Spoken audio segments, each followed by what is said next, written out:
This is an article that just came out on August 18th, 2017 in Mercatornet. European childlessness is on the rise. Now, one thing I know about Europe, just from living over there, it was really the 20th century is when the population for Europeans was booming. After that, it just took a nosedive.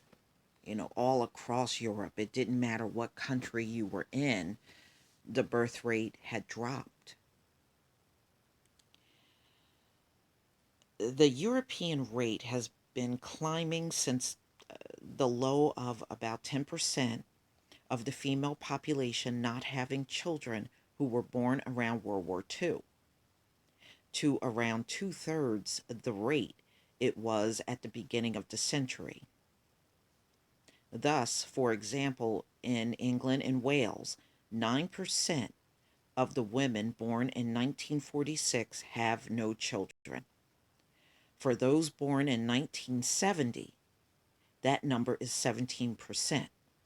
The Economist recently wrote an interesting piece about this, showing that there was no correlation between the number of childless women in a country and that country's overall fertility rate. While Germany had a high childless rate, 22% of women, and a low fertility rate, around 1.2 children per woman. Russia also had a low fertility rate, 1.6, and low childless rate, less than 10%, while Ireland had a high childless rate, near 20%, and a relatively high fertility rate, nearly 2.2. Norway had a fertility rate of nearly 2.1 and childless rate less than 12%. So childlessness does not necessarily equate with dire demographic numbers or a sub replacement birth rate.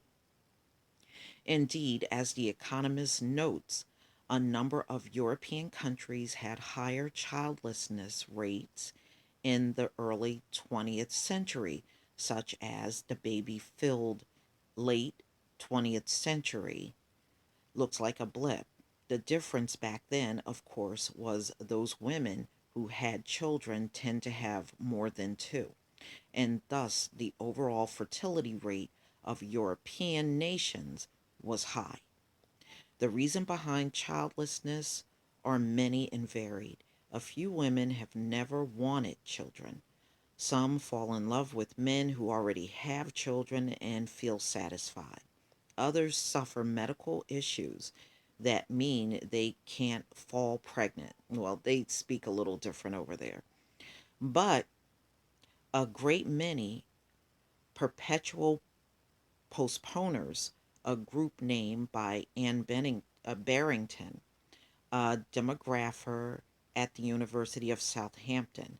These women wait to finish their education, have a stable job and house, and then find it's too late biologically to have children. That's true because in many cases, European women have a hard time getting pregnant after they get past their mid 30s, where it's much different in Africa. In Africa, you'll find women in their 60s still giving birth. So it's far different. The reason behind childlessness, okay, I'm sorry, I read that. Those who don't have children are most likely to be the most educated women, while women who end up childless have generally prioritized education or work in their 20s and 30s. Men are more likely to remain childless because of their lack of education and work. They are not viewed as good fathers, material, and have a problem finding partners. Having said that, in Western Germany, less educated women are converging with their highly educated peers in childless rates, while in Finland, the switch has already occurred. Women with only a basic education are the most likely to remain childless. If a large number of women who are childless in Europe do not plan it, but find that work in education has taken up the years in which they are able to conceive a child, it is not time to make sure that men and women are more aware of biological imperatives.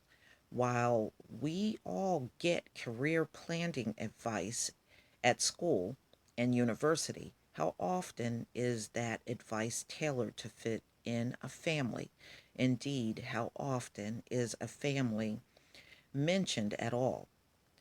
Have we lost something in our culture when we postpone a family to have it all, and miss out on one of life's most important things? Well, a lot of that happened here in the US as well. A lot of these women did not want children and they waited, and now most of the childbirth are older women. And among teens and younger women, it has dropped as far as the European women that are over here in America. So you can see this, their birth rate, the fact that so many women are childless, this is a worldwide thing for Caucasoids. It's not just here in the US or Europe, it's really wherever they are in the world. And like I said, it's almost rare to go out and now find a lot of women with babies and even toddlers. I go in the stores and I hardly see any white women walking around with even small toddlers. I mean, it's very unusual. Now, I'll see the black women with them, and I'll see the Hispanic women with infants and toddlers, and the Asian women. But as far as the white women, it's almost rare to see it, especially in my neck of the woods. You know, I don't know about where many of you live, but I hardly ever see the white women. Now, every time I see babies, it's everybody but them. Please leave your comments and subscribe. And if you can donate to my channel, please do. Peace, family.